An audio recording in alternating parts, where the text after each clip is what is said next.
Hello and welcome to The Promised Land, a show all about Manchester United and part of the 90 Min podcast network. I'm Scott Saunders, joined as ever by football journalist and United season ticket holder Rob Blanchette.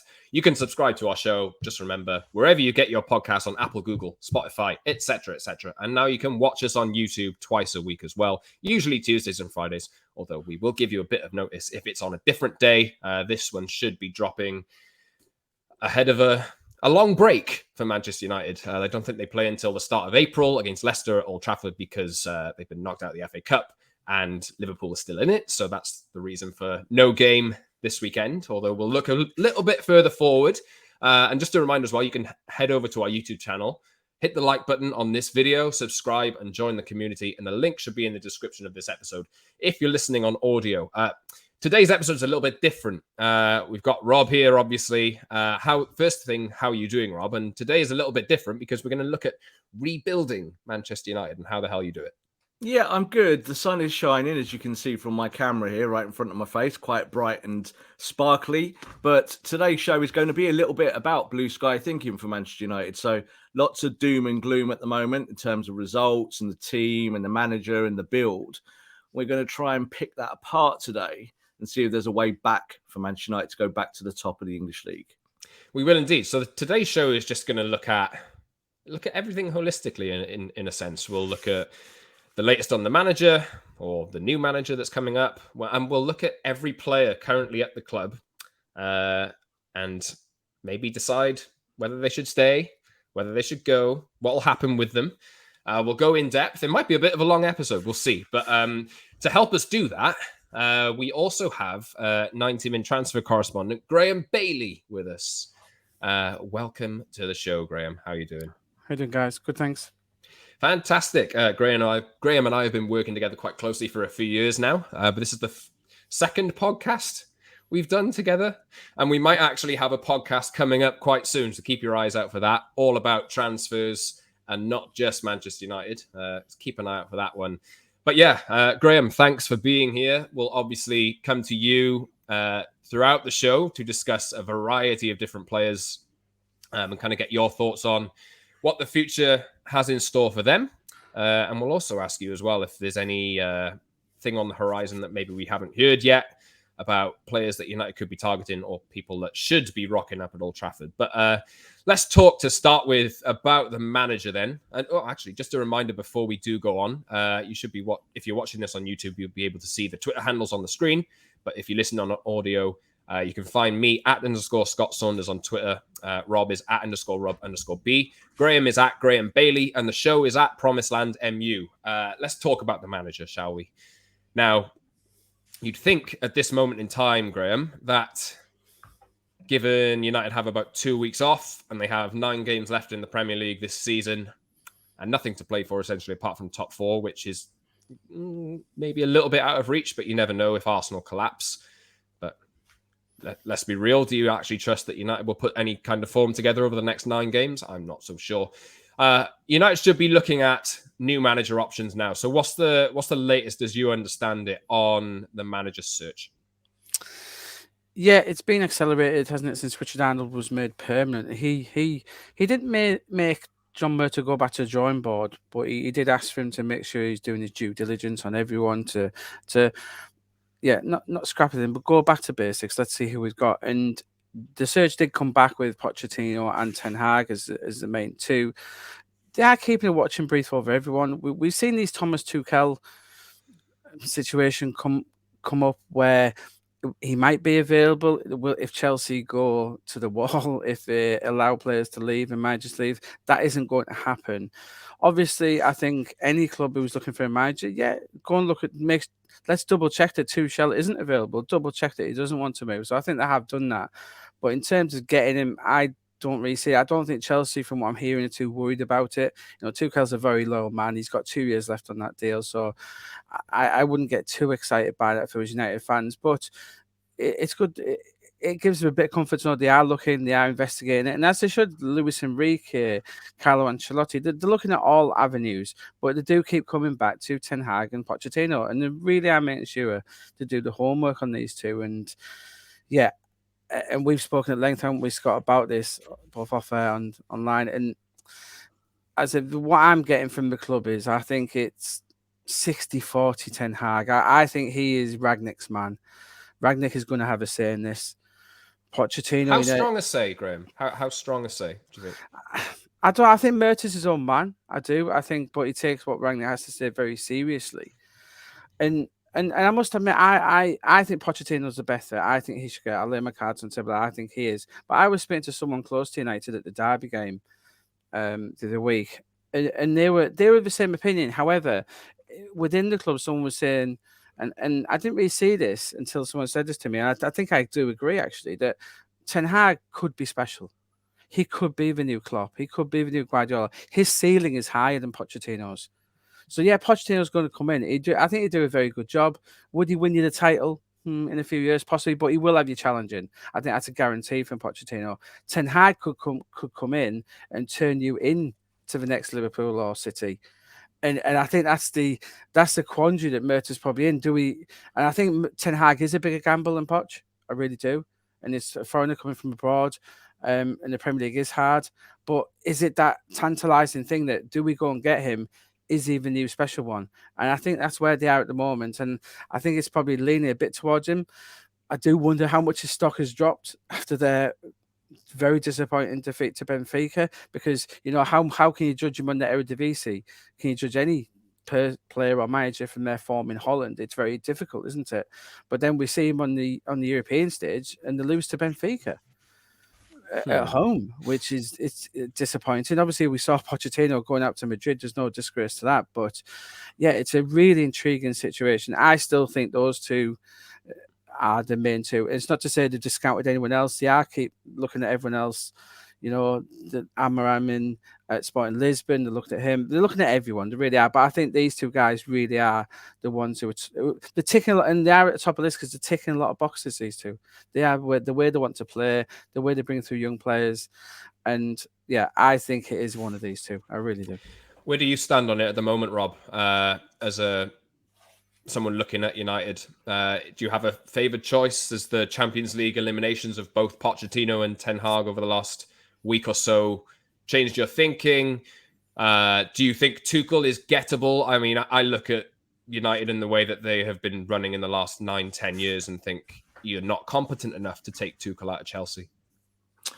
I think as it stands, I agree with what Graeme was saying there about Manchester United's stance on the manager. Is it is kind of 60-40 towards Ten Hag at the moment. And it's the fact that Ten Hag, if you get Pochettino, you know what you're getting. You're getting maybe the third best manager in the league. But if you want to be third and you don't want to be second and first, then that's okay. Sit on that.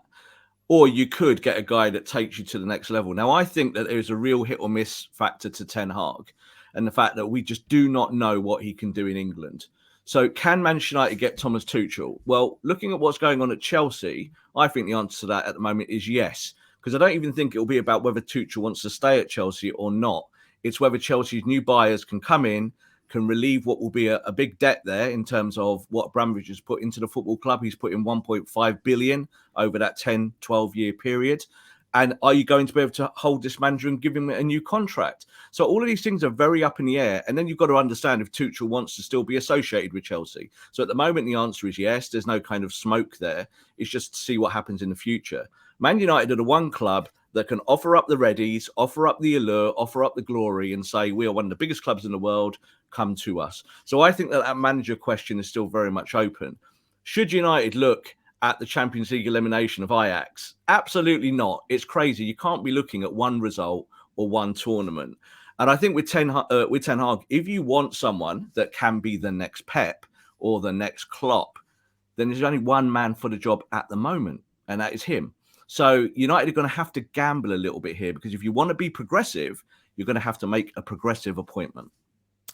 We'll see how it goes. I mean, the Tuchel speculation has ramped up since Jamie Carragher basically wrote a piece suggesting that they should go for him. It does make a lot of sense, but I just think there's too many things there for it to happen. From my perspective, I mean, United are going to need a manager in place as soon as. They're probably going to need to know the identity of their next manager in the next month, I would imagine, in order to get them in for literally the end of this season to start planning, or even earlier if possible, if that person is currently unemployed or whatever. But it does look like it'll be Pochettino or Ten Hag, and Tuchel could go into the Champions League final. Like Chelsea did it last season, and do you wait that long to risk, pulling him out at the end of the season? Then you lose a month or whatever when you're trying to plan for the next stage. Plus, there's lots of different managers with lots of different philosophies that are on the short list, and it does seem like, people get linked with this position.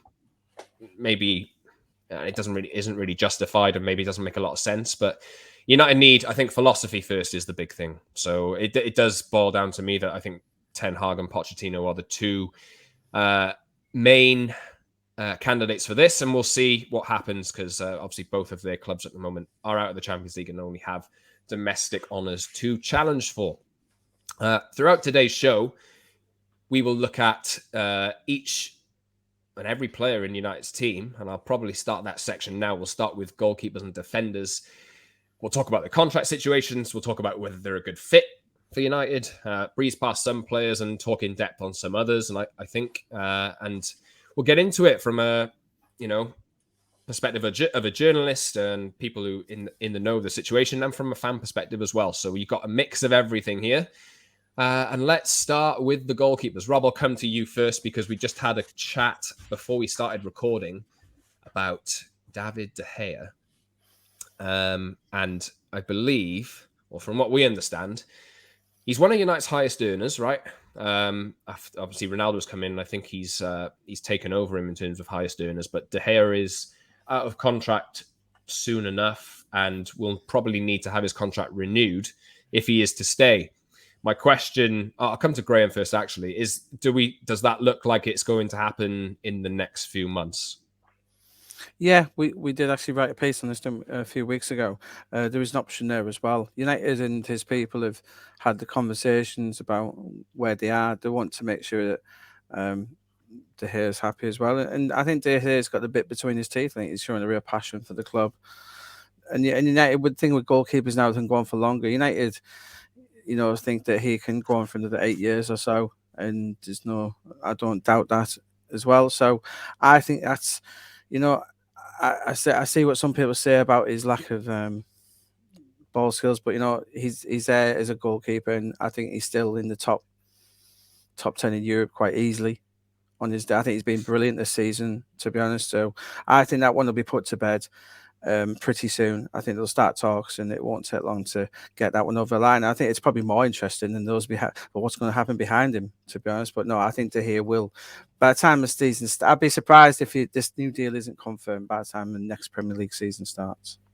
Rob, is that the right decision? Because let's take Ten Hag as an example. Maybe Pochettino is a better fit with De Gea, but Ten Hag as an example. Do you feel like David De Gea would be the right goalkeeper for the next 8 years, as Graeme says? Like, if he could go on that long, let's say Ten Hag is the long-term solution as manager, does that marry up right?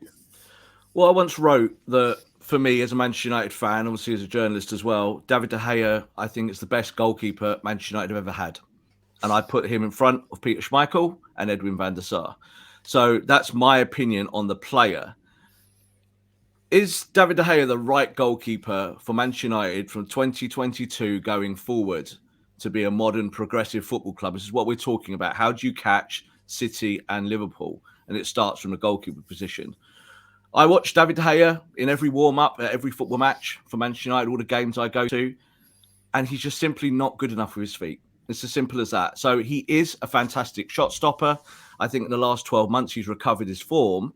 We cannot forget that for the previous 2 years before this season, he was having a pretty bad time, wasn't he, Scott? So as a Man United fan, it's pretty sure that De Gea was struggling. Now, he has recovered that. There's no doubt about it. He's Manchester United's player of the season this year. And that's where the problem starts. Your goalkeeper should not be your player of the season. So I agree with Graeme. I do think he will get a new contract. I think that's how Manchester United view it. He was the biggest earner at the football club up until very recently. And it's not really bespoke on what De Gea can do. It's about what Manchester United want to do. If you want to win trophies, De Gea will stop you from falling outside the top four, but he won't help you become first. So this is the whole point of it now with Manchester United. I think you should go and find a goalkeeper that fits what you need. And that means that you need to play out from the back. You need to obviously have a shot stopper. You look at Alisson, you look at Henderson, what they do. I don't think they're as good as shot stoppers as De Gea, but they fit the Premier League in the modern day. I'll move on with a related question to Dean Henderson. Now, there was a time last season where Dean Henderson was suggested as the person to be the long-term replacement for De Gea, and there was De Gea would come in for a few games and Henderson would come in for a few games. And I think when Liverpool won at Old Trafford, I remember there was a goal from Mo Salah where Henderson just Salah was bearing down on goal and Henderson was like this. He wasn't an intimidating figure, let's just say, when Salah was bearing down on goal. He got a bit of criticism for that, and I think it wasn't too long after that De Gea came back in. So the optimism was, like, Dean Henderson, I think, is among the highest paid goalkeepers in the Premier League. He's given a new contract. Is that a right decision from United? It's a weird one. But Rob, I'll come back to you first here. Do you think that Henderson has the skills to fulfill that role that you were just talking about, or is it a foregone conclusion now that he has to be sold? He'll be sold, because I think when Man United gave him that contract, there was a bit of smoke and mirrors there. They didn't want him to leave. They wanted to retain him. And as you said, the narrative at that time was that he is your natural successor to De Gea, who had been failing the season before that in terms of his own form. Now, again, is Dean Henderson as good as what you need on the deck as a starter, as a goalkeeper? The answer again is no. You know, he's better with his feet than David, but he's not elite. You know, you need someone. That whole sweeper keeper thing is a real thing in Europe. You know, you need players that can play out from the back. I think with Dean Henderson, Manchester United have tied him to that long contract. He is, I think, in the top 5 or 6 paid goalkeepers in the world.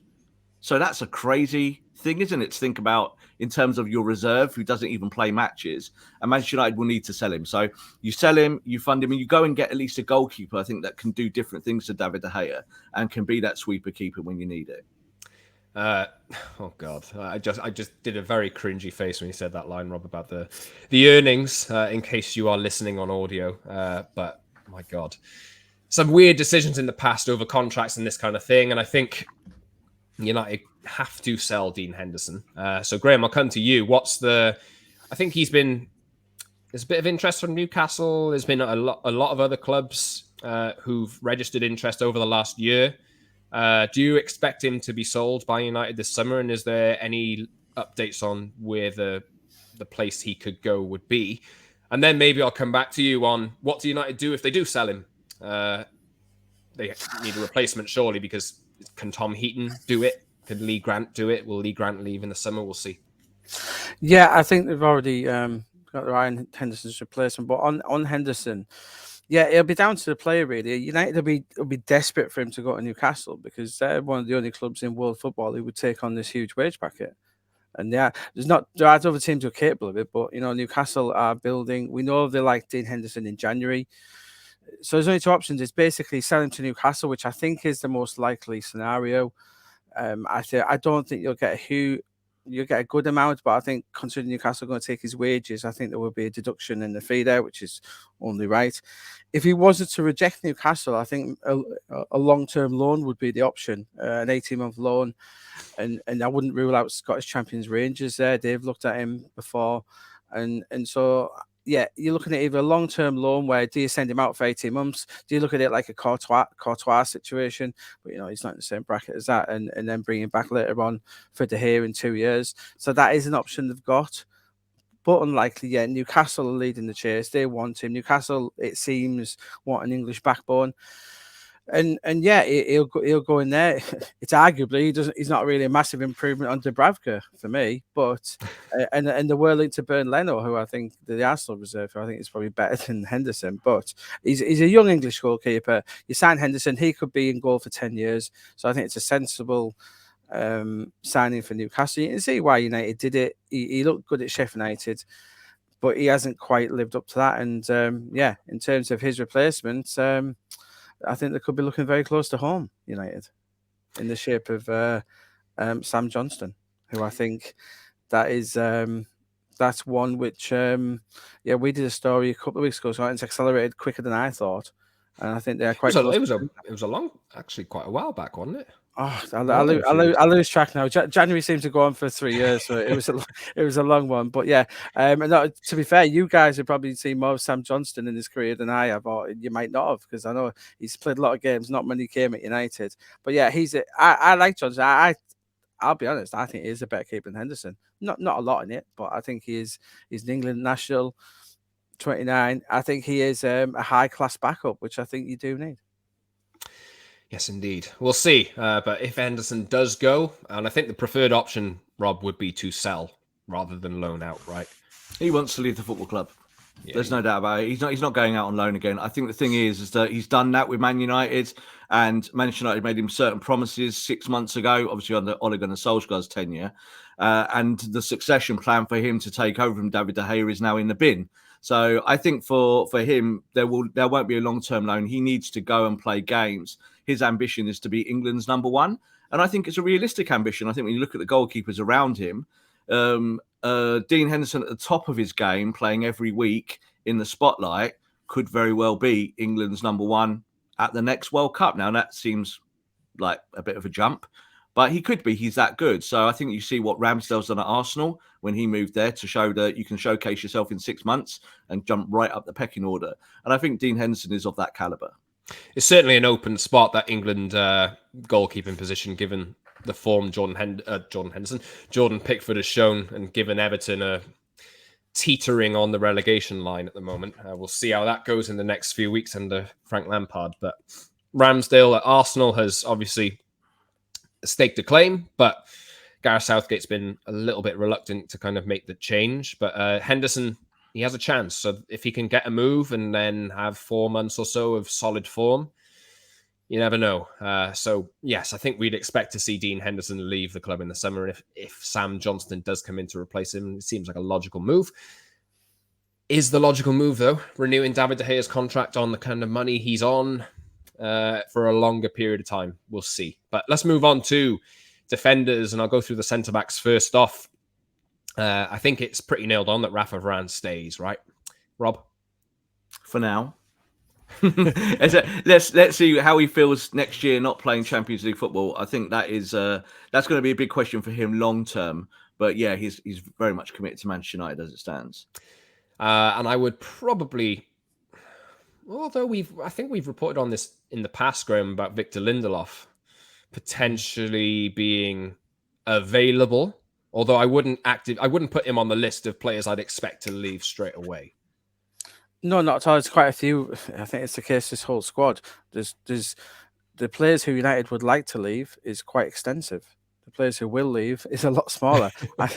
And that's the problem, you know. It's not like, I think a lot of fans do think we're playing a game of FIFA or Football Manager where you list a player, get him out, and it's quite a quick process. Graeme, I've tried Football Manager lately, and it's very difficult to actually offload some of these players. Yeah, it's honestly, a lot more realistic, because you do get the feedback, don't you, Scott, saying, yeah, they don't think they can match his wages. And I'm sure United get a lot of these emails saying, yeah, we would love him. And we've seen with the Matiches and Bailly's and Lindelof's of this world, there's a lot of Premier League teams would snap your hands off Lindelof. A lot of Premier League teams would, but then they take a look at his wage packet and say, well, not on those wages, because we want Rafael Varane on those wages, not Victor Lindelof. Yeah, so we'll see about Victor, but he's been. I think there's a lot of calls from a lot of fans to see Lindelof start alongside Varane. Given the form of another defender, I'll keep until the end of this section. Eric Bailly and Phil Jones are two players that I would been expecting Phil Jones to leave the club for about 4 years, but obviously I think the amount of money that he's on has made it nigh on impossible to shift. Are United ruthless and able enough to actually get him off the books this summer? We'll wait and see. Maybe Ranić can work some magic there, and if there is interest in Scott. I said David Moyes. Talk about it. David Moyes loves him, and he's not alone. And you can see why. And the performance we saw from him before he got injured recently, he could still play at a very high Premier League level. But you know, I think what we can't dismiss here, guys, is this is Manchester United, and it's like with Jesse. I know Jesse came back from West Ham in the summer, and we'll get onto him in a bit. But he was like, you know, you come back to United, it's such a colossal club. It's a different level to even a big Premier League club. United are on a different level, and you're a long time left Manchester United when you do go. And so you don't blame some of these players for hanging on by the fingertips, really. And just before I bring you back in, Rob, Graeme, you definitely feel that way about United, don't you? That's how you look at United. You kind of judge them through the lens of biggest club in the world, and they should act like it. Yeah, I do get stick sometimes. I think about just like that. I think United are the biggest club in the world, and I just they should start acting like it. And it's been from the, I'm not wise in the hindsight, as you know, Scott. I thought Solskjaer was an appalling appointment from the start, and I'm not alone. Ask Paul Pogba, and the like. But and that's how I do come down hard on them. But so I should. This is Manchester United. This is a catastrophe. Top 4 isn't good enough, and that's why the Ten Hag thing, as we're going back to that I think that should appeal to United. United shouldn't be thinking anything other than winning the title here. We joked about, didn't we, when Fergie joked about the noisy neighbours. He didn't think within 10 years it would be the complete 180-degree turn. And so yeah, you're right. So that's why I come at it. I do seem come down a bit hard on United at times, but I see them as the biggest club in the world, so that's why I do that. Maybe there should be more of that attitude within the club. But Rob, Phil Jones, Eric Bailly, in an ideal world, they both leave. And I think they will. I think Phil Jones didn't leave in this last window because of Manchester United. So there was a market for him. There were clubs in for him. And United decided that it wasn't the right time to sell, or they weren't going to get their price. Phil Jones himself stayed at the football club because he is on a very, very good wage. And he loves Manchester United. He wants to stay in the Northwest. So that was why he stayed at the football club. But you're right. There needs to be some kind of clear out here. And again, you need to look at players that don't help you. So United got a surplus of players, a complete excess in the squad of players who are not anywhere near the first team. And this is why we talk about, so Bailly, Jones, even Lindelof to an extent, they're not really automatic starters. I think Lindelof, there's an argument for him over Maguire. But I think going forward, it's about how do you get these people off the books. It's not a case of whether Man United want them or don't want them. It's how you sell them to the marketplace. It's how the market views them as an asset. So United got lots of good players that other clubs certainly inquire about all the time, but it's whether United can shift that part of the squad out so they can bring new players in. Graeme, on Eric Bailly, do we feel as though, let's say, for example, a Pau Torres ends up leaving Villarreal in the summer, would he make a logical replacement there? Is that a realistic possibility? Yeah, it's Pau Torres, very interesting name, a player who United have done a lot of homework on. He was their first choice to come in before Varane last summer. Obviously, Varane came about and they had to do that. I still think Pau Torres is very much one of 3 or 4 on United's list to come in. Do you think that could still happen? Yeah, very much so. I say, from what I'm hearing, Pau Torres is up there along with Max Kilman, Manuel Akanji. I think those 3 I would keep a very close eye on. I think they're logical. Yes, they are in for Antonio Rudiger. He's a bit like, I think Rudiger, I'd liken it to the Varane situation. Yeah, if we don't throw a hat into the ring, we won't get him. And it was the same with Varane last summer, where we're hearing he's available, let's go for him. If we get him, great. If we don't, we've made an effort. I think Rudiger's very similar to that. So you may end up getting Rudiger, you may not. But those other 3 are the ones you're really doing your homework on. And Pau Torres, yeah, he's had a fantastic season again for Villarreal, and we know the scouting staff. We said this 2 years ago. So the scouting staff love him. He's a very good player, and he's calm, collected, and I think him next to Varane is quite tantalising. I think I like Max Kilman, but I think there's a bigger upside to Torres. I think he could emerge as one of Europe's best defenders. So again, I think I keep an eye on Pau Torres. I think United love him, and if Rudiger doesn't come in, I think he would be very close to the top of our list for players to come in centre half. Let's talk about one player we have to always keep an eye on. Harry Maguire, Rob. It's unmissable. Club captain, £80 million signing. He's been there, is it 3 years now? 20? I can't remember exactly. Seems like 10 years, Scott, doesn't it? Honestly, I can see both your faces. It seems like 10 years. It's been a long time. I was quite defensive of Maguire for a long time in terms of he has no control over the transfer fee. He has no control over the status he's been flung into. But at the same time, with that armband, looks like it's weighing heavy on him, and Is he lacking confidence at the moment? Is he just not good enough? I think, Rob, we spoke about this on a show the other day, but let's talk again about Harry Maguire. What do you think is the right move for him? I've defended Harry Maguire countless times since he came to Manchester United. I think some of the flack that he got in the early days was not justified. But I do think we are seeing what Harry Maguire's ceiling is as a footballer now. So Manchester United are in a bit of a crisis. How do you get out of that? You get your senior players to rally round to find a way to move forward. And what you're seeing is that senior players are actually hindering Man United. So the captain is certainly one of those names. I was saying this to what you were just saying there about Maguire and talking about him. I feel like he owns about 5% of my brain at the moment because it's a constant revolving conversation with everyone I talk to about Harry Maguire, about whether he's good enough or not. And really, it doesn't matter, does it? What matters is looking at the league table and what's going on at Manchester United. And this is your leader. This is your captain. This is your skipper. This is your John Terry. This is your Tony Adams. This is your Brian Robson. This is the bloke who's supposed to drag you through the hard times. And unfortunately, technically on the deck, he's not as good as he once was, and he's getting even slower. So you just talked about Pau Torres there. Pau's very much been on Man United's hit list for a long time. He played the left-hand side of the defence, allowing Varane to play on the right. It's an obvious choice. It's part of the scouting system at Man United. They liked him before. Villarreal beat Man United in the Europa League last year. They still like him. It's all about cost, isn't it? So Rudiger's certainly on there. Rudiger would be on a free, but on huge wages at United, possibly the highest paid player at the football club if Ronaldo left. And that's a big commitment for United over a 4 or 5 year period. Or do you go and get the young buck, someone who's already established in La Liga? And I do think we're already at that point of the conversations that Harry Maguire will not be a starting centre-back for Manchester United next season. And if he opts to stay, he's going to be sitting on the bench quite a bit and he's not going to be the captain. So I don't think that that's, again, a tenable position for Maguire. I think that as England's starting centre-back or his aspirations to be that, he will need to be at a football club playing every week, which means Manchester United will sell him. How do United, if he does stay, how do United manage to get the armband off him and give it to somebody else without it causing like a, we know there's a multitude of problems, as much as they want to deny it in the changing room. How do you come through that period?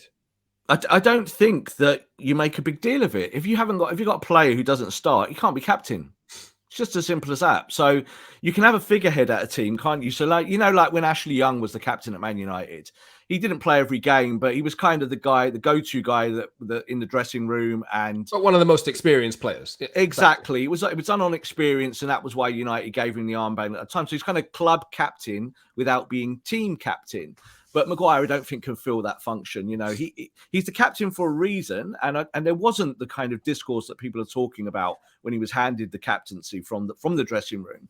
But if he's not starting because he's not good enough and his form is so bad, then there is no issue that he's not the captain. You take the armband off him and you go to the next guy. This is all about progression. It's about the next season and the season beyond and being a team that can compete at the very top. At the moment, Harry Maguire would get nowhere near City or Liverpool squads, and that's for a reason. So because of that, you've got to live in reality. And I think with Harry Maguire, his level is not top 4. It's becoming more and more evident as we move forward. I think we were going to do the recommended signing at the end of the section. I think we kind of decided on Pau Torres. We've done the director of football bit already. We've done that bit. Graeme, I just did want to come back to you on Harry Maguire. Obviously bought for 80 million quid. A, does he have a future? B, can they sell him? C, how much will they lose if they do sell him? Yeah, I think he does have a future and he is capable. As Rob said, though, his play on the field, even his ball skills seems to have gone downhill. So we're talking about a guy who used to play in midfield at Sheffield United and Hull. Being good on the ball was something that he was known for. He dropped back to be a centre half. Now he looks like a centre half who's never played midfield in his life. But I think it's just a confidence thing. I watched him closely during the derby, and the one big run he made in that game was to run 60 yards to complain to the referee. He needs to start acting like United captain, but he was never, I was going to say he's never good enough to be United captain, but given the squad, there wasn't anyone else jumping up saying pick me, pick me. And as Rob said, you keep him as club captain, and then if he doesn't play, you give it to the vice captain. I don't think that's a major issue, but I think you bring this other guy in, and he's one of the 3 centre halves, and let him compete. Let him if he is England captain material, Man United captain material, he should be looking to get ahead of Varane or Torres. So I think it could have a positive effect on him. You could spark a second wave of his career. You could get the best out of him. So, and a new manager coming, as I said, I think Maguire was sold down the river by Solskjaer, the way he played, the high line. I always argued, John Terry was probably always been slower than Maguire in his career, but it's because the Chelsea managers played to his strengths. They didn't make John Terry play a high line, sprinting back, but Solskjaer did that all the time with Maguire for a while. But yeah, I don't think. Again, as Rob said, I think if they could sell him, they probably would, maybe in the summer. But as we've alluded to, very, very difficult to shift wages of that extent. Rob, just before we do move on to another position, youth prospects. Anybody you'd expect at centre back to potentially make the pathway through to the first team next season? Very much so. Ted and Mengi, we know all about him, how good he is, and he's kind of what you bought Maguire for, but can do it as a kid with all the other attributes that you need in the Premier League. So it's interesting that Graeme said about the high line and stuff, because this is why I think the difference between players and tactics come in, is that you need the tactics to go and win stuff, to go and win the Premier League, to go and be good. So that's why you play the high line. That's why you kind of compress. That's why you play out from the back. But then you've got someone like Maguire who can't run. That's a problem. So someone like Mengi in the future, we know he's obviously out on loan at the moment. He's a guy who is both athletic, a ball player, and a leader. So the boy was a captain in the youth setup at Manchester United. He's got everything in his feet. He's blessed. He can run with the ball. He can dribble. And, oh, yes, he can actually run like an athlete. So I think that when you look at Mengi, he's someone that you would definitely want to develop. And he would be the guy that I would put with Pau Torres and Varane. I wouldn't bother keeping a slow centre-back who has England aspirations on the bench, because every time he comes on, what are we going to be saying, Scott? Oh, God, we've got no pace at the back again. So that's a problem, isn't it? So someone like Mengi, I think in terms of development, he's certainly there. And people shouldn't forget about Tuanzebe. So he's obviously out on loan now. I do think his long-term future is away from Manchester United. But it was only a year ago we were talking about him, about being a worthy successor at centre-back. Didn't work for him on loan at Aston Villa, but he's still a very, very good young player. Let's move on to the fullbacks, because, Rob, we did speak in our last show about the fullbacks. And I think, I can't remember exactly what you said, but it was something along the lines of they are all awful. I think it's why I ripped all my hair out, you see. I had long hair before then, but it's all gone because of that. Should we start from the top with Aaron Wan-Bissaka, who was signed for 50 million quid around the same summer as Harry Maguire, I think. And Ollie put a lot of faith in him. But since Ralph's come in, he's not really had a look in. It's been Diogo Dalot who's been favoured for his ability to attack. Wan-Bissaka, a good tackler, but is proven to be quite limited with his output. And that's me being nice about it. Graeme, this hasn't worked out, has it? No, it's very poorly researched signing, Wasn't he among 804 right backs? I think that's the line. Well, the 804 players that they scouted for this position or whatever. But anyway, yeah, he did okay. This one, how I got, I've done quite a few United YouTubes. So one of my first picks was the fact that how some United fans were putting him in the same breath as Trent Alexander-Arnold when he first came, and I said, absolutely ridiculous statement, and the fact that Aaron Wan-Bissaka doesn't have an England cap, I think that just sums up where we're at. Yeah, we have got a dearth of right backs, but he must be the most expensive English player of all time not to have a cap, is he? 50 million? That many £50 million footballers who don't have an international cap. I can't think of another one. But yeah, he should be the ideal modern day fullback, one who can defend. I love fullbacks who can defend. I love that. Get forward and cross the ball, but he doesn't seem able to cross a ball. And yeah, it's a tricky one. As Rob said, though, it's about the tactics and the system. In the modern day game, when you're playing narrow in the middle and you want your fullbacks to go, he just doesn't suit it. I think but he's just not good enough. I think he's poor. I just don't see anything from him. Apart from tackling, but he's a £50 million defender, Scott, and all you can say about him is he can tackle. Rob, before we go further in this, or maybe this is going to get batted away. If United played a back three, would he make a good right centre back? No, because he's not actually as good a defender as people think. He's not. People look at this whole thing about his tackling, and he does tackle because he recovery tackles because he makes mistakes. So this is the problem: is that he's not this kind of marauding, fantastic. Yeah, do you remember Stuart Pearce used to make tackles as a fullback and would send the player and the ball into row Z because that was what his game was, to defend in that manner. You covered and you smashed people. Aaron Wan-Bissaka, when he was at Crystal Palace, I know a lot of people at Crystal Palace. We talked a lot about Aaron Wan-Bissaka when he was coming to Man United and before that. And he was a winger as a trade, as a boy. That's what he was. He wasn't a fullback. He was turned into one. And there was this feeling that he would have better production going forward in years to come as a modern fullback. So he learnt the defensive arts. He tried to do those things, but he's never been a natural defender just because he can tackle. And the problem is, as you said there, he can't cross a ball. £50 million was a gamble by Manchester United. They thought they were getting something more than they were. And the people I spoke to at Palace at the time were like, Aaron's a great young talent. He could be really, really good. 50 million, you can have him. That's what I was told. And you can see why that is. So I think with Aaron, the boy was born 3 streets from where I was born from. Yeah. He's a local lad from where I'm from. And I still think that it's not over for him. I wouldn't be like, let's sell him immediately.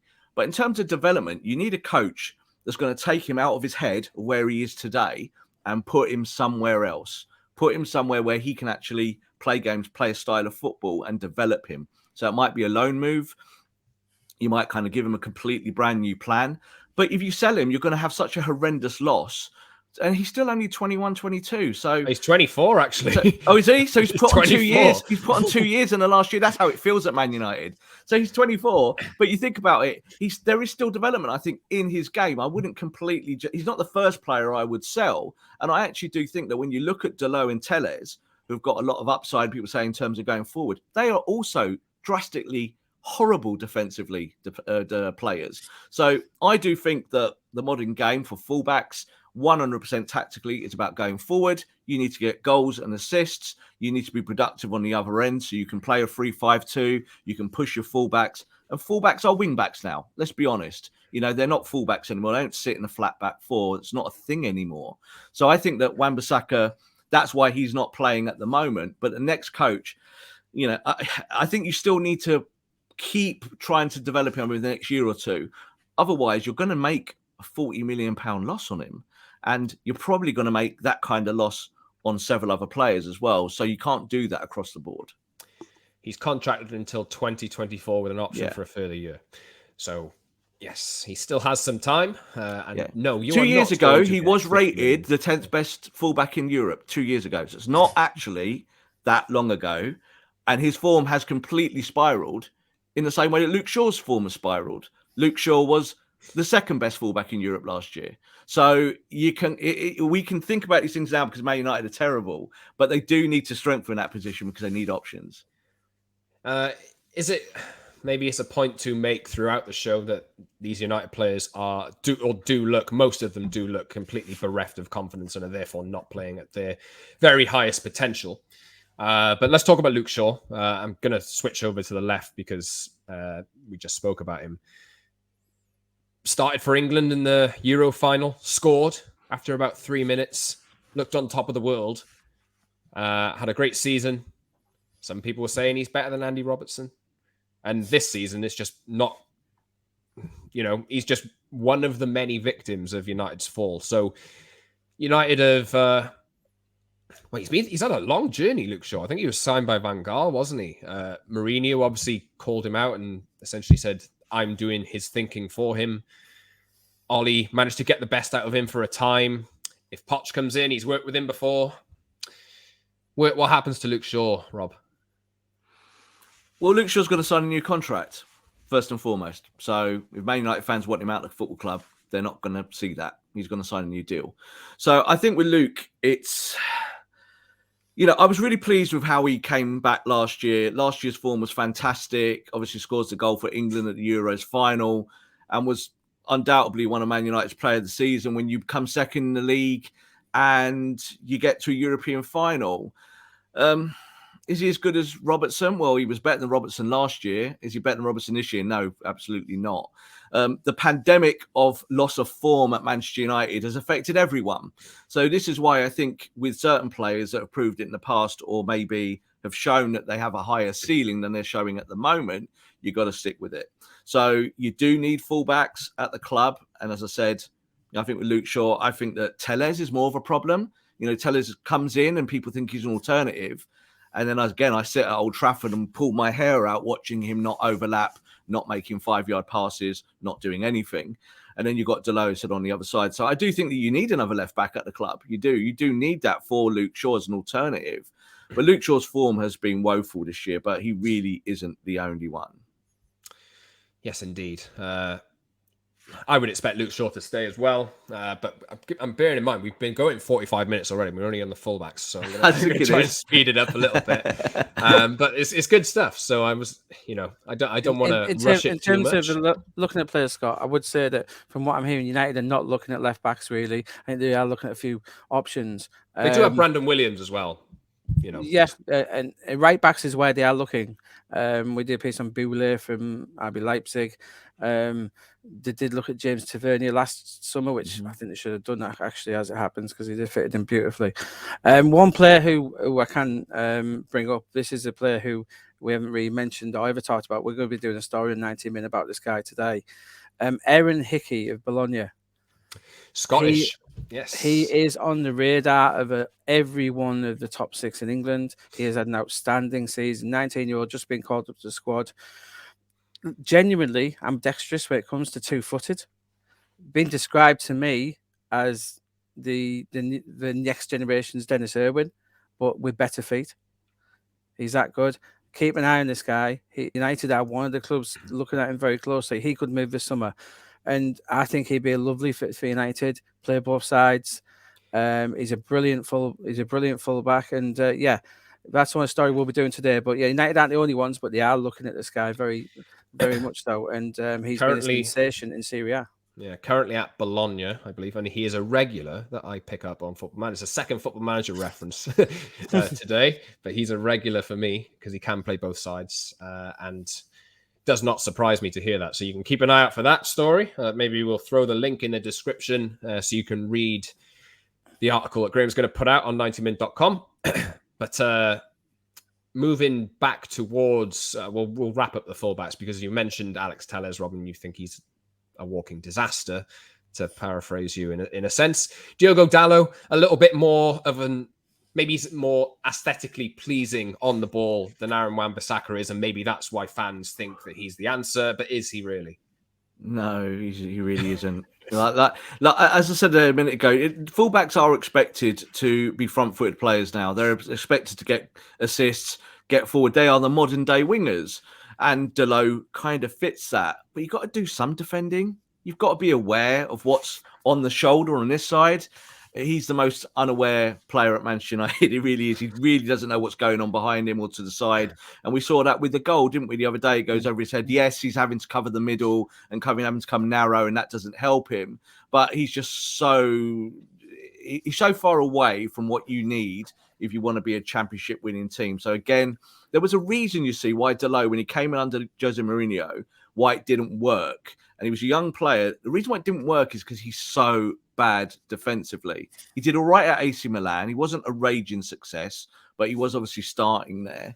And Man United thought they'd give him a go this year. And I think that this has been, again, part of the story of giving maybe players a go that are just not good enough for your alternatives of your starters who are not good enough. So you need to move them out. I think that they said they're back here. I think that's the kind of progressive signing you need. Someone who's already been doing it, is a young player, will be highly motivated on his first massive contract in terms of coming to a club like Manchester United and having that motivation to perform. Yes, indeed. Let's move on to the midfielders, and I'm going to do the central midfielders first, and we'll throw in the DMs, the CMs, and the more attacking players as well into one position. Where should we start? McFred. Shall we start with McFred, the go-to pairing, the legendary McFred of modern Manchester. If you want to sum up modern Manchester United, you do it with McFred. Scott McTominay, academy product. Fred, 52 million sign-in from Shakhtar. I remember seeing him score a free kick in the Champions League and thinking, ooh, this guy's got something.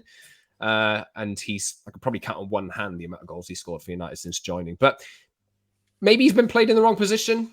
Does he look a bit better playing in a more advanced role, putting pressure on, this kind of stuff? Are they utilizing him properly?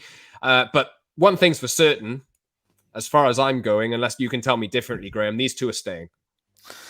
Yeah, McTominay's going to stay, and that's not to criticise him too much. I think these two are the epitome of what's wrong with Manchester United.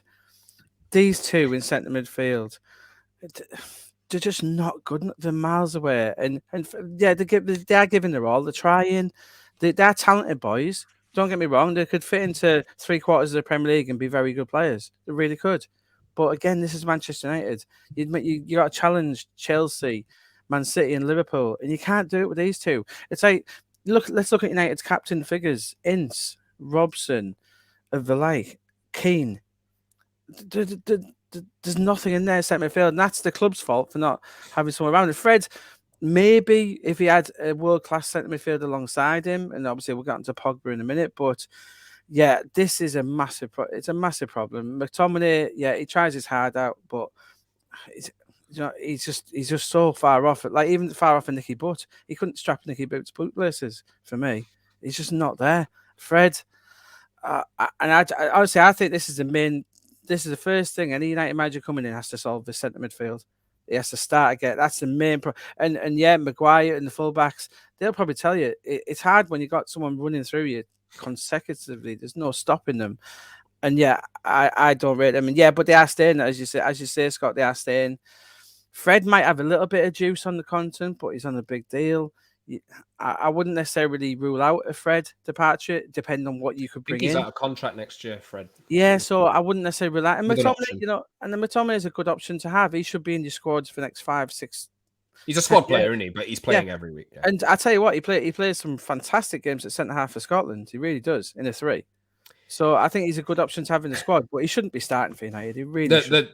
I think the damning way to look at it is Scott McTominay starts every week in midfield for Man United, and he can't get in Scotland's midfield because of other players like John McGinn and et cetera, et cetera. He's played in a back 3 or played in defence. I'll tell you something. I'm not exaggerating this, and it's going to come to my own team, Middlesbrough. Paddy McNair is a better player than Scott McTominay as we stand today. Rob, would you like to butt in and disagree with anything Graeme said? I've seen a lot of Paddy McNair over the years. I think I would disagree with that. I don't know. I think the thing is with Scotty, and I think with Fred, is that, again, it's about ceilings. Their ceilings are much lower than other players. If Scott McTominay was playing for Leicester City, people would talk about Scott McTominay being worth over £50 million. I'm telling you that now. Because it's all about fit. It's all about Graeme, it has happened with Sean Longstaff at Newcastle, to be fair. Look at Danny Drinkwater. This is the whole thing. You can be a limited player, but if it's the right environment, the right scenario, you can thrive and you can look amazing. So I think the thing with Fred is that Shakhtar was a very good player. He was much more of a box-to-box. And it's only really in the last 6 months we've seen him allowed to be up the football pitch. And he's done all right. We saw the little 2 or 3 touches that are going around social media the last few weeks about what he was doing for United at that end of the pitch. But again, it's about chemistry and blend. How do you make it all work? And because Man United played a double pivot all the way through the Solskjaer era, and these two guys have been the starting double pivot in front of the back 4, that they are the ones, they're the runners, they're the chasers. It's not about quality. It's not about ball retention. It's not really about passing the ball out from the back. So again, we talk about United being a progressive team and doing modern tactics, but you're telling these 2 lads who are runners to just keep running. It's really hard over 90 minutes to do that and then have quality off the back of it. You need a system and a shape that helps those things. You do need defensive-minded midfielders, but you do need people who can get the ball up the pitch progressively. So I think that's kind of where this partnership with McFred falls down, because when Fred does play higher up the pitch, you see that he has value. Scott McTominay was brought through our system.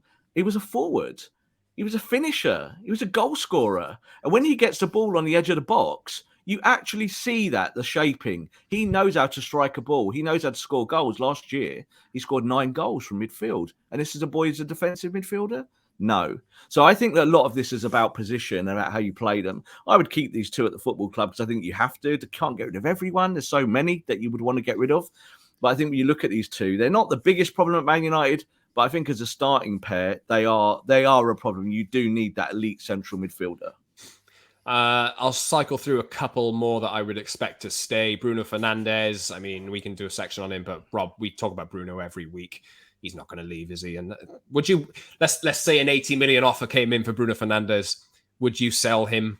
It's not going to happen. But do you feel like he's the right player to keep moving forward? Is he the right person to be captain if Harry Maguire loses the captaincy? I think his stock has fallen drastically this year.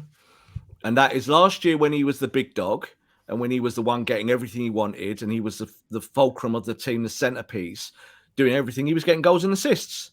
This year when it's tough, he's poor. There's no doubt about it. He's poor. He's so bad on the ball. Now, a lot of people I've seen, again, it's a Twitter conversation more than anything. But you see, especially with journalists saying, well, you know, he's still got these metrics and these stats. And this is what we do in our job. You know, we look at all these things.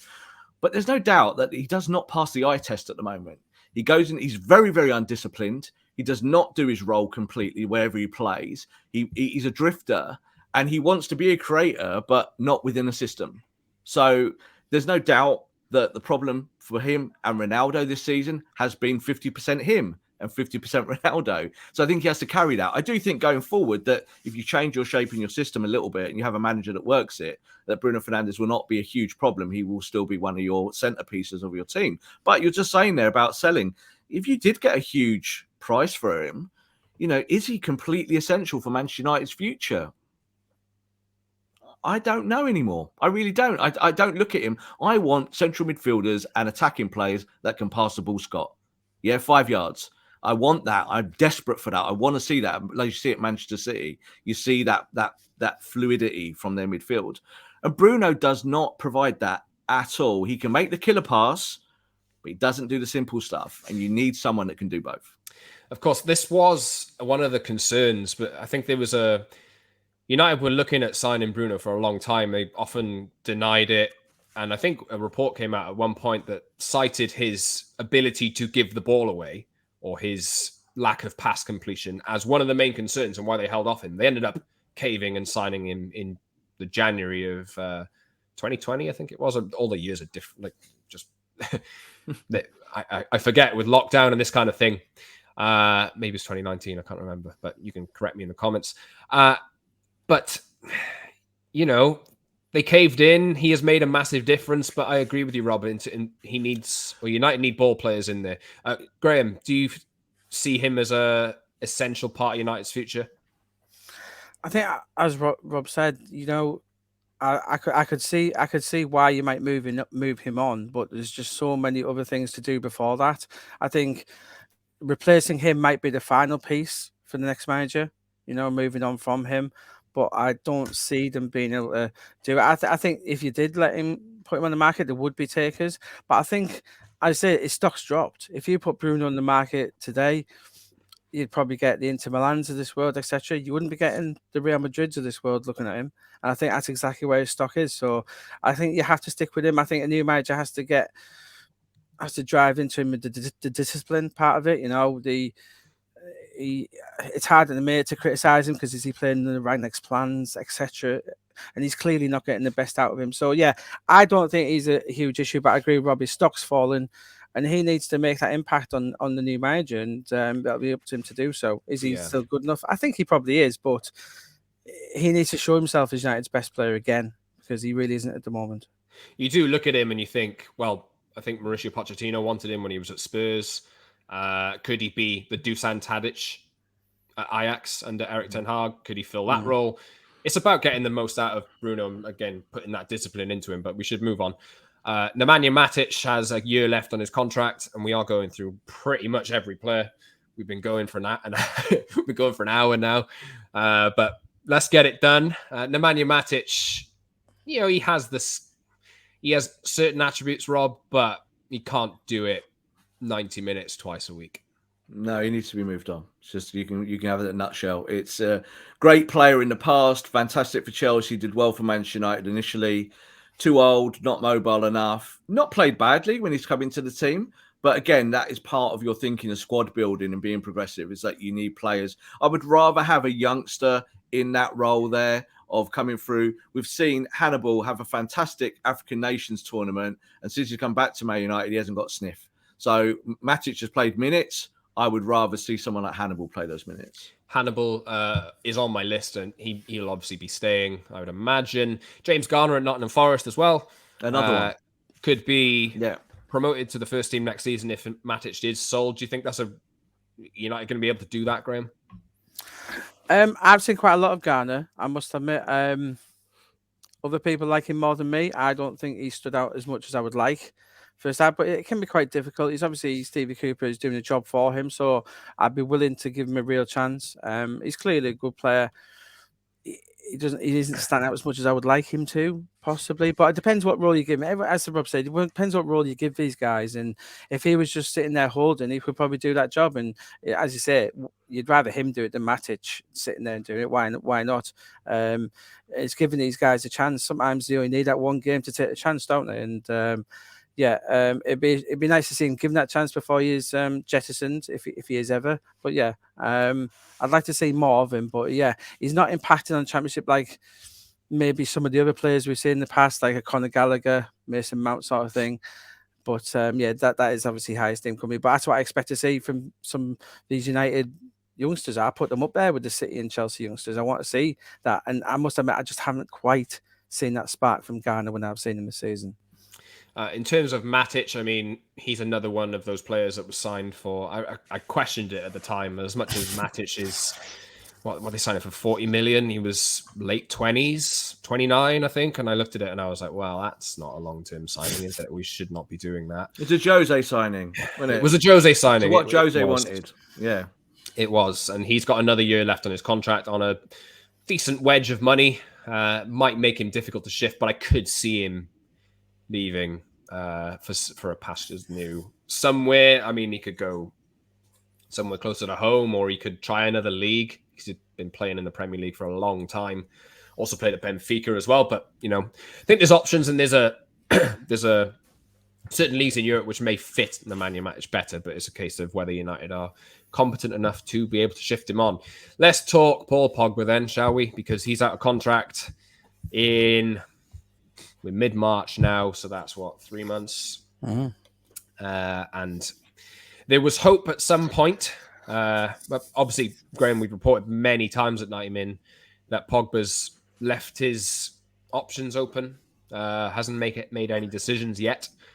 But United are not going to... It doesn't seem like they'll make the Champions League. They're out of this season's competition. Yeah, I'm expecting him to leave. Are you? As it stands today, yes. But as we know, we always know he had four options, really. He was either going to be playing his football next season in Manchester, Madrid, Paris, or Turin. That still is as it stands today. And as we've said, Rudiger, the thing that's holding that issue up is not knowing who the next manager is. And that is the same with Pogba. Pogba, I think if he liked a new manager, I wouldn't rule it out completely.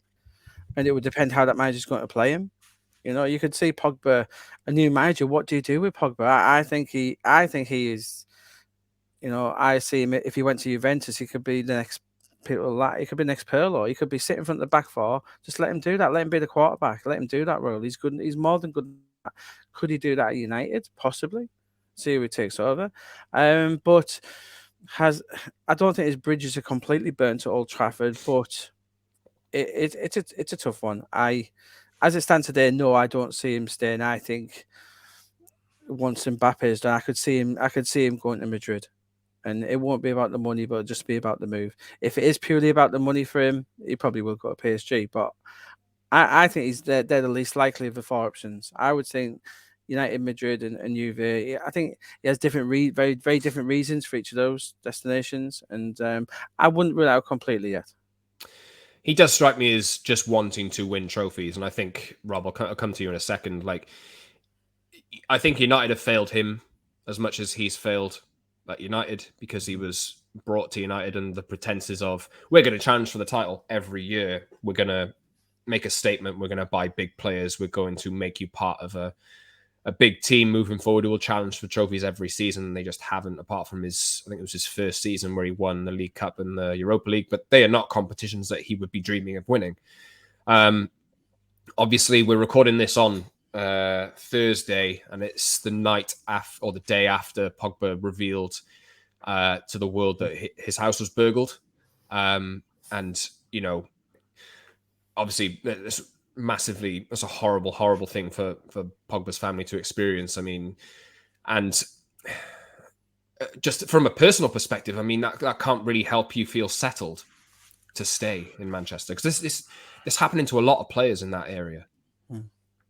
Yeah, I think, just to kind of give an overview on the Pogba situation, I think initially Paul Pogba said to Manchester United near on 2 years ago, 18 months ago, that if Manchester United gave him the correct deal, he would stay at Man United.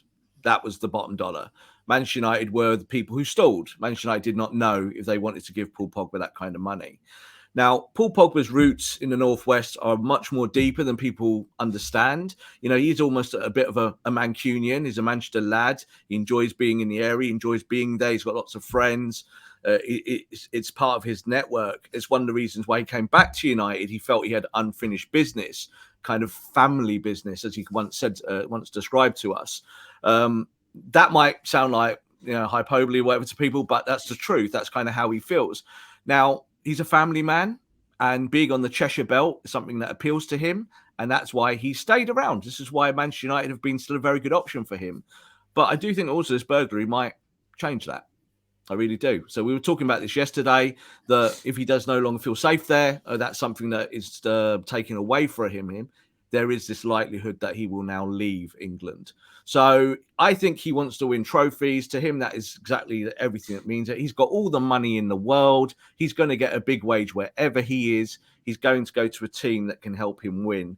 I think the Mbappe, Real Madrid option is probably going to be the most attractive. But will Real Madrid pay him as big a wage or anywhere close to it as Manchester United? Again, I think the truth there is no. Man United are the biggest wage payers in the world. So if he wants to stay for money, it would be staying at Manchester United still. But I think it's still open. But I think the burglary might actually change it, because a lot of players in the Northwest have been targeted over many years. And there is this fear amongst the elite footballers in the Northwest that they get burgled and they're not safe. It's a real scare, fear factor, because it happens, and it happens too often. It's a horrible situation, and obviously we wish the best for Paul Pogba and his family, and for everyone else in the area who has been a victim of that over the past few years. But I think, like, from my perspective on Paul Pogba as like a fan of United, I've always wanted to see him flourish, and because everybody knows the talent he's got. It's always been a case of he doesn't do it regularly enough, or this kind of thing. I think if you put him in a Real Madrid shirt and Real Madrid were running smoothly and winning titles, everyone would be talking about him as one of the best midfielders in the world all the time. Paul Pogba was sold a con. He was sold a con, without a doubt. Yeah, he was told that United would do X, Y, Z business over a certain amount of time, and United didn't. United didn't do those things. They didn't give him the support he needed to grow in the football team. First year was good. Europa League final, you win that. You win. You're in the conversation for titles, but you're never really quite there. His form has not been good enough over a period of time, but I think a lot of that is to do with chemical fit in that team. He's running around, as we said, with McTominay and Fred. That's not exactly Europe's elite. Yes, indeed. Before we move on, Graeme, are there any midfielders out there that United are targeting? I know we've talked about Declan Rice for a long time. Does he make sense for the way that United would be looking at the way they're going to approach their new squad build after they lose a bunch of players? Or will they be looking at, we've reported on Ruben Neves in the past, we've reported on Yuri Tielemans at Leicester. I think he'll be coming up available this summer because he's out of contract next year. What do you make of that situation? And have you heard anything around who United are favouring there? Yeah, obviously Declan Rice, they'll be in the battle for that. They are trailing massively behind in that race. Man City leading that race with Chelsea. I think Declan Rice you can chalk off United's list. I just don't think they're in a good enough position to tempt him. Rice is one of the best young midfielders in Europe now, and you're not in that good enough place. You could same could be said for Jude Bellingham. He's going to stay another year. So if United do progress, I think he's one who you have to. We know United love Bellingham, so we know when he does leave, United will be in for him. That's a given. He won't be leaving this summer. And Ruben Neves, a player they do love, and no, Neves, he's going to be one of those players. Wherever he goes next, everyone is going to say, "Why didn't we sign him?"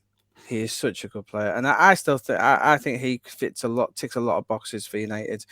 And I would keep an eye on Calvin Phillips. I understand that he wouldn't. At the moment that Leeds United rivalry isn't where it was at all for both clubs and nowhere near where they were. So I wouldn't rule him out. I think it'd be a special signing if you could get him. So and there are too. There's a player called Enzo Fernandez at River Plate who is attracting a lot of attention. He's meant to be. I haven't seen a lot of him. But apparently he's one who's catching the eye of United scouts. But I think he's more, I should say, more like a Tielemans maybe further up the pitch. But yeah, and obviously we've seen United. We're in Amsterdam during the week to watch. Primarily, I was told it was Anthony, but Darwin Núñez and Ryan Gravenberch were also on their radar for that match. Obviously, it helps when you go and watch. There's quite a few players there, so he's another player who has been linked, but. It's going to depend on the manager and how they're going to play. Really, what type of midfielder do you want? That they're going to have to ask that new manager. There's no point in going out and signing Neves if they don't want him. We know Pochettino would like him, but is he a Ten Hag player? We don't know. And I said this not knowing who the new manager is, they don't have to announce it, but within the club they need to know who it is so they can progress with these deals. With the likes of Rudiger, with all these players, the agents need to know who the manager is going to be able to sell them that dream. They also need to decide on what kind of system or what kind of football they'll be playing under that manager as well. So, yeah, it does make sense to me, and that's kind of why I can't see Thomas Tuchel happening, because they just need to decide soon, because there's going to be a lot of players leaving, like you would think. I think with the Tuchel one as well, I think with Chelsea, they'll have new owners in 6 weeks, and all this dramatics over the last 6 weeks will probably be forgotten. They'll have one of the richest owners in the world again, and they'll probably go out and try and do a huge deal. But yeah, I think United have done the diligence on Pochettino and Ten Hag, so they probably the scouts probably know who them two people do like. But as I said, and someone like Anthony, he's not a Ten Hag player. He's any manager in the world would take him. So it's good that they are watching him. United do, of course. Well, they signed Jadon Sancho to fill in on the right wing, and they played him on the left for most of the season since he's broke into the team, and that's left a vacancy on the right hand side. So let's move to the forwards area, and maybe we'll throw all the forwards in together. I've got 2 strikers' names on the list. I've got 7 players noted down, and I've got keep or release or sell next to them, and 4 of them are going in my the way I'm looking at things. So let's talk about, first off, wide forwards. Jesse Lingard and Juan Mata are both out of contract. There's been chat over Juan Mata potentially extending his contract with a view to a coaching role, but we spoke the other week, Rob, about why is Juan Mata still at United. It was weird to see him come on in the at the end of the game against Atletico the other day. I kind of saw some sense in it because he could maybe pick a lock or whatever. He's that type of player, but barely seen him this season. And we'll see about that. But Jesse Lingard's been out the door for basically a year, but is still there. Maybe Graeme, maybe I'll come to you first. Do you think that Lingard is very much out the door, or is he going to be one of those players whose mind could be changed depending on who the manager is? Oh, the man could be changed. I think Ed Woodward fell out with Lingard and his brothers and his agents, but that wouldn't necessarily meant he was definitely leaving. Lingard wants to stay at United. Let's not beat around the bush. If Pochettino comes in here and says, Jesse, there's a 3-year deal, you're going to be a part of my team, you're going to play regularly, you have to fight for that first team place, he could easily stay. There's a reason he didn't push to move in the summer. He thought under Ollie, even though Ollie didn't rate him, that's Ollie's prerogative. He thought he could work his way into a team, fight for his place. So yeah, although Lingard, I'd say he's 90% out the door, it will depend on the new manager. If a new manager comes in and says, you know what, I don't want to lose Jesse Lingard, then he will stay. Lingard would love to stay. He really would. And you guys know better than me whether you like him to stay, United fans. I think he has quite a lot to offer still, possibly. So I wouldn't. I still think there's that 5-10% that he might stay. Depend on the new manager again, whether he wants him to stay. Yeah, I mean, we did see what he can do in that form period at West Ham on loan last season. But Rob, from the way you're looking at it, is that if a new manager does decide that they would like to keep him, is it the right decision? Jesse Lingard's leaving Manchester United. He's decided. It's done. I think the thing is with Jesse is that he loves our club. He really, he would stay at Man United. He would walk through walls and fire and everything that you put in front of him for this football club. But it's over because, he was asked to stay. He wanted to stay and it didn't work. He's not played, So I'm thinking about building a championship winning squad. Jesse Lingard does not play for Manchester City or Liverpool as it stands. It doesn't matter what he did at West Ham. He was fantastic at West Ham, best player in the Premier League at that moment, where he was there, helped them obviously so much. And I think that's his level. So I think when we look at Jesse now being a free agent, he's still going to be able to command a really, really big wage. And he's going to be asking for one. There's no doubt about it. That's what his agent wants. It's going to be a big wage for him. So wherever he goes, he's going to get paid. It's just about playing games. And I think that even if Poch comes in and says, yeah, I like you, Jesse, let's be honest, Jesse Lingard's going to be sat where he is now, on the bench. So this is the problem, I think, for United in terms of the squad at large, but also about individuals. It's about, can you please them by giving them enough games? They're all going to get paid, Scott. They're all going to get money wherever they are. And I don't think that's too much of an issue. I think it's more of about, can you make an impact at the football club? Jesse's time has come and gone. He's had lots of opportunities over the years under multiple managers, and he's still sat on the bench. I think now with his age, it's time to move on. And I think that that's really the feeling we're getting from his camp, is that it's more likely that he'll look more for a Newcastle, that kind of move. He's very interested in that, where he can go and be a huge impact player over a short period of time. I don't see there being a shortage of options for him, whether that's in the Premier League or he's been linked with moves abroad as well. Definitely. I could see him doing really well abroad. Yeah, there's definitely leagues out there that will suit him. Diego Simeone likes him. Yeah, I think we did that. We did a story on that a number of months ago, Graeme, didn't we? I think. So we'll see. I mean, I would expect Lingard to leave as well, but you never know. You never know. So I think the 90-10 was a fair shout, Graeme. But yeah, massively expected that Lingard will leave. Will Marcus Rashford leave, Rob? Because we are recording this again the day after a fallout emerged with Marcus Rashford and a fan or a group of fans outside Old Trafford after the Atletico Madrid defeat. It's not a good look for anyone, really, is it? I think Rashford did actually put out another statement, not defending his actions in a sense, but I think putting his side of the story out there. What did you make of it all to start with? And do you see him staying at United? Well, he was a silly boy, first of all. Don't go and fess up to fans who are calling you out. It's not done. You're a professional. Yes, you're a human being, but you've got to ignore those things. Like I know that bit really well, where he was walking and where the fans were. You're a good 30, 40 foot away from them. You're not near. You're not involved. You're not engaged. He said he didn't make a gesture, and I believe him. I don't think he did make a gesture. I think he was beckoning the people over in a kind of faux style. Don't do it, Marcus. It's stupid. Will Marcus Rashford be at Man United next year? Maybe not. I think it's, again, got to a point with him where, like Jesse Lingard, he loves the football club. He's a United fan.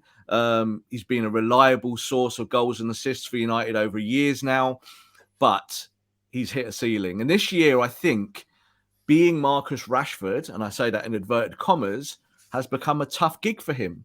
Being the guy that feeds the poor, is a politician, is someone everyone looks at, it's hard for a young man to carry all the time. And I think that the weight of the world has been on Marcus's shoulders for a while. And now his form has collapsed, and it has collapsed. It's completely, I said it the other day about watching someone when you see them evaporate in front of you. That's how Marcus Rashford has been the last few months. That all of these things, it's difficult to me because you are human. And he said that in his statement. I think that's what he was trying to say.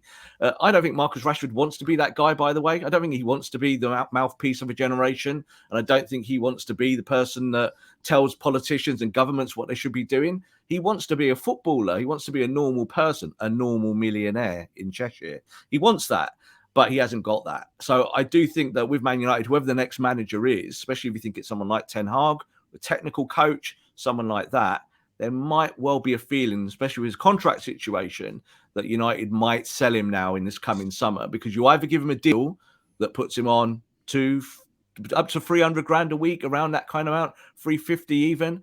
Is he worth that? Is he going to take you to a championship? Truth is, at the moment, the answer is no. I would like it to work out for Rashford. I like him. I think there's a lot of fans that do. I'd be surprised to see it happen for him to leave. But Graeme, I look at... We talk about Newcastle a lot. They're going to want to make some statements. Will they put up some money for him? Will other clubs abroad put up some money for him? Do you feel like Rashford leaving for a justifiable fee is realistic this summer? I don't see it happening purely. We're coming off the same year as you've lost Mason Greenwood, and I don't see the club allowing that to happen. I think it's one they would come to regret, and they don't want to regret it. I think it will depend on the manager coming in, as Rob said. I think if Pochettino comes in, look what he this was a big sell for Pochettino. It was when Greenwood was available. What could he do with Greenwood and Rashford? Look what he did with Harry Kane, Son, Dele Alli to a certain extent, turned in from a League One player into almost an international player at the very least. He turned Kane into world class. Let's not forget Pochettino. That was his work. That's his work. That's his end product is Harry Kane now.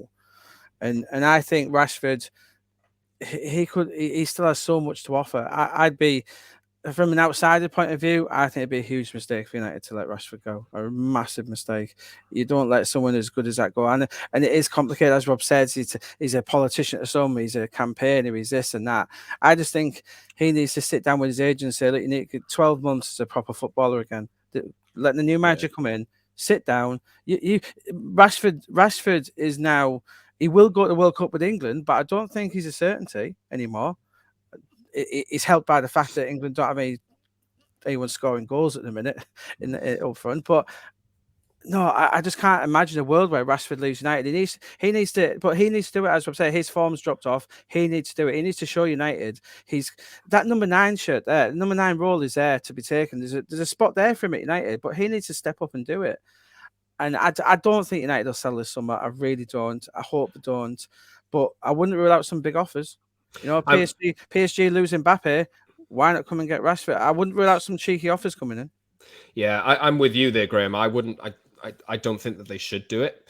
I would like to. It'd be a failure on United's part to let somebody with that story leave at 24, 25. But we can't keep keeping players for stories, Scott. This is the problem at Man United. I love Marcus. It's where the manager's got to come in, Rob. Strong manager. The strong manager has to come in and sit him down and say, right, you're a Man United footballer. That's it. You've got. I was going to move on there. I think he needs to. He thinks he's a different player to what he's good at. I think he's an on-the-shoulder striker who can get 20 goals a season by playing the right way instead of hanging out on the left-hand side and trying to stand there and beat players and then getting tackled and losing your confidence. I think that's the type of player that Rashford is. I think the bigger problem is that for Marcus Rashford MBE is that in England now, he's always going to be that guy. He's always going to be this public figure that has to carry that weight. Now, this is a problem for Marcus. So I do think that when you look at his future and going forward, next year he's effectively out of contract. There'll be 1 year left with the option. So Manchester United will need to decide whether they give this guy a super huge wage, which, let's be honest, they've done it to other players before, so it wouldn't be a surprise. Do you keep him for PR terms, or do you bring a player in that can help you win? So this is the balance. I love Marcus. I think he's a top player, but he will never get away from being Marcus Rashford MBE in England anymore. He will probably have to go abroad to have a normal life. So there's a link with Barcelona that's very real. Barcelona have always liked him. They've inquired about him in the past. They're inquiring about him again. Marcus Rashford has got the opportunity maybe to go abroad, sign a big contract with a big football club. And I think that it's in play. I think it's real now. I think for him, 6 months ago, a year ago, he was very much like, no, don't want to move abroad, not really on my agenda. Now I think he's looking at this and saying, well, I want to get out of England. I don't want to be in this country anymore. I don't want to be the guy that has to talk to Boris Johnson. It's not good. It's not good. It's not a nice life. It's horrible. He has to carry that. So I think that as United fans, we look at it from a selfish viewpoint, don't we, about where does he play on the football pitch? I think for Marcus Rashford, it's a lifestyle choice. You know, how do I continue to thrive at Manchester United? Now, yes, the right manager comes in. He wants Marcus. He sells the club. He sells the project to Marcus. Marcus signs a contract. Done. Everything's finished. But will Marcus's form recover between now and the end of the season to kind of get him into the picture again? I don't think so. I really don't. I think his form is at a catastrophically low level at the moment. And I don't think we're going to see anything like the Marcus Rashford we know again this season. I agree with that. I think, but it's we'll see. We will see, won't we? I mean, clearly he's, like I say, I think it'd be a failure on United's part to not get the best out of him long term, but we will move on anyway. There's two players, Anthony Elanga and Jadon Sancho, that I think that we can put in the keep section. Because Elanga's broken through. I don't perhaps think that he's a solid starter for the next 10 years, but he's a good squad option to have. Very honest, works very hard, can score a goal. Jadon Sancho bought for 70 odd million last summer, and he's probably the only player on the entire list that I would be kind of gutted if United sold. Maybe Rashford as well, but I think he won't be sold this summer. He's a part of the future for United. Any disagreements there, Graeme or Rob? Not on those two. I agree with you. I'm not. I think Elanga's got a lot to prove yet, but he will be very useful going forward. Hopefully, he does progress. You know, these young players can progress very quickly. So if he gets the chances, but yeah, Sancho's he was the only one who could hold his head up high of that derby match. So he's gonna United, he needs to be one of the corner pieces of the new manager going forward. I think he will be. Yeah. Sancho's going to get the number 7 shirt. Manchester United have big commercial and football plans for him. He's going nowhere. He's staying at the football club. He will be at the club for the next 5, 6, 7, 8 years. There is no plans to kind of move him on. I'm going to say this about Anthony Elanga, because I do hear it a lot from both United fans and journalists about his ceiling again. I think Anthony Elanga is going to become a world-class forward. I've watched him since he was a kid. I've seen his development. I've seen how he talks. He tells people, I think I could become the best forward in the world. He believes it. He really does. Now, players normally at that age don't say stuff like that in the confident way that he does. I think he will do the work, and I think he will also show that he's got this finishing ability that people are still doubting at the moment. We saw the finish at Atletico, didn't we, in the first leg of the Champions League? And we've seen it a little bit hit or miss since. He's still a boy. He's still young. But the boy has got an elite mentality. He is a Man United player already up here. And I think there's a huge ceiling for him. I think if he gets the right coaching, he's technically very, very good. He's a finisher. And he can play several positions. He really can. He can do different things. And he is the one reason I think that Man United might sell Rashford, is that Elanga's ceiling, I think, is higher than Rashford's in a way, even though we might not feel it. But United see that if they've got this young boy, they can keep him. And we'll talk about some youngsters in a minute, like Garancho and McNeil, but those two boys as well at 17 and 18 years old, if they become as good as they can be, then United have got a very, very exciting front line. I was going to move on to the number 7 part there, Rob, but sorry to jump in and do all that and mess it up. No, it's all right. Because I think I should come back to Graeme, actually, because I know you mentioned Anthony earlier. And we have published a piece on that in the last 6 weeks to a month, I think, about some interest in Anthony. Erik ten Hag, etc., obviously has worked with him. Any other potential options for that right flank? Do we feel like Jadon Sancho is a left winger now? Is that right flank a problem again? A winger wasn't necessarily high on United's agenda. And it's this Mason Greenwood situation, and we're not getting his situation, but I think United aren't getting enough sympathy in that regard. You strip out a £150 million striker from most squads, and everyone's forgetting the best young striker in Europe, arguably, he's gone. And now United, it's a reason they didn't go for Alvarez, who went to Man City. They didn't think they needed him because they had Mason Greenwood, but this Anthony guy, he is special. He really is. Liverpool are looking at him for very good reasons. And from what Diaz and Anthony could be the Salah Mane replacements going forward. And I think whoever gets Anthony is getting a truly, truly world-class talent. He'll play in the World Cup for Brazil. If I was United, I'd do everything they could to sign this lad this summer. Whether Ten Hag comes or not, this is the guy they should be signing for that winger spot. He is very, very special. Obviously, the striker situation is very different. There's number of names there, but for the winger spot, Scott, I'm trying to say that a lot. Anthony is the one. And they do love him. They went to Amsterdam in midweek, and he was the priority. He was the one they went to watch. Arguably, unfortunately, it's probably one of his worst games of the season, I'm told. Grimaldi marked him out the game, but Ajax didn't have a good night at the office. But he's a sensational talent. And I think he would fit into English football and to Old Trafford like a hand in glove. Another player I'm just thinking of off the top of my head is Rafinha at Leeds. If Leeds go down, maybe he'll become available. He's been linked with a bunch of different clubs. Plays on the right-hand side. That's just me throwing two and two together there. It's nothing... no real basis in that. It's just me thinking off the top of my head.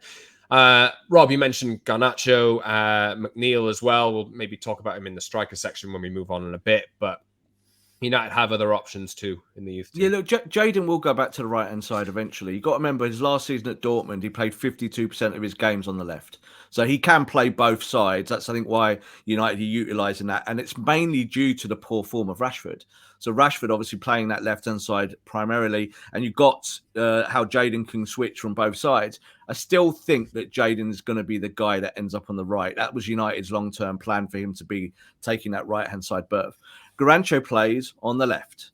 The boy's just been called up to the Argentina squad.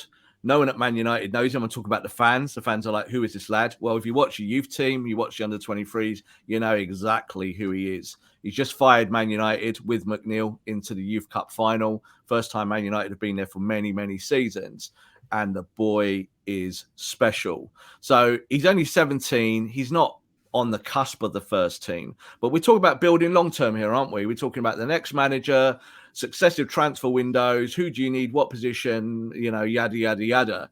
Well, I don't think Man United are going to need a left-sided forward anytime soon. They've got one.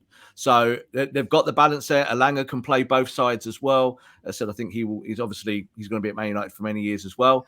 And Jadon Sancho will be the number 7 figurehead. So I think the wide positions at Man United are fine. It's more the wide positions behind those players when we're talking about fullbacks who can both support these forward players and also get forward themselves and get assists.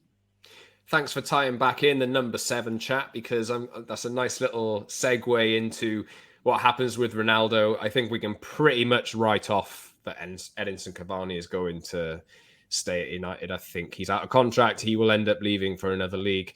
Should probably have happened last season. It's not worked out this summer, but or this season. He's been more interested in. Well, he's not been fit, has he? He shouldn't really be there. He's commanding a big lot of money, and somebody else who is Cristiano Ronaldo. So, Rob, you've made your position clear over the last few weeks about what you think Ronaldo has brought to United, and maybe it was a mistake. Right? In football terms, of course, it's a mistake. Huge mistake. Commercial signing. I've watched Cristiano again from when he signed for us first time round, and I feel blessed that all these years I've been able to watch him in the flesh, going back to when he was winning titles with United. We were both excited, Scott, weren't we, about him coming back to United and about the potential, and was he the missing piece? But the caveat always was that he's 37, he's going to start slowing down, and the Premier League is a beast. It's a horrible league to play in, even when you're fully fit and 27 years old. So when you're 37 and you're going that way in the wrong way, yeah, it was a bad signing. Again, Manchester United's money men looking at the commerciality of the football club rather than looking at what you need on the pitch. As I always say, Cristiano will score goals in any team, no problem. He could be playing in a mid-table outfit. He'd still get you tons of goals. But if you want to win a title, you need something more. You need that worker up there. You need someone who can do everything.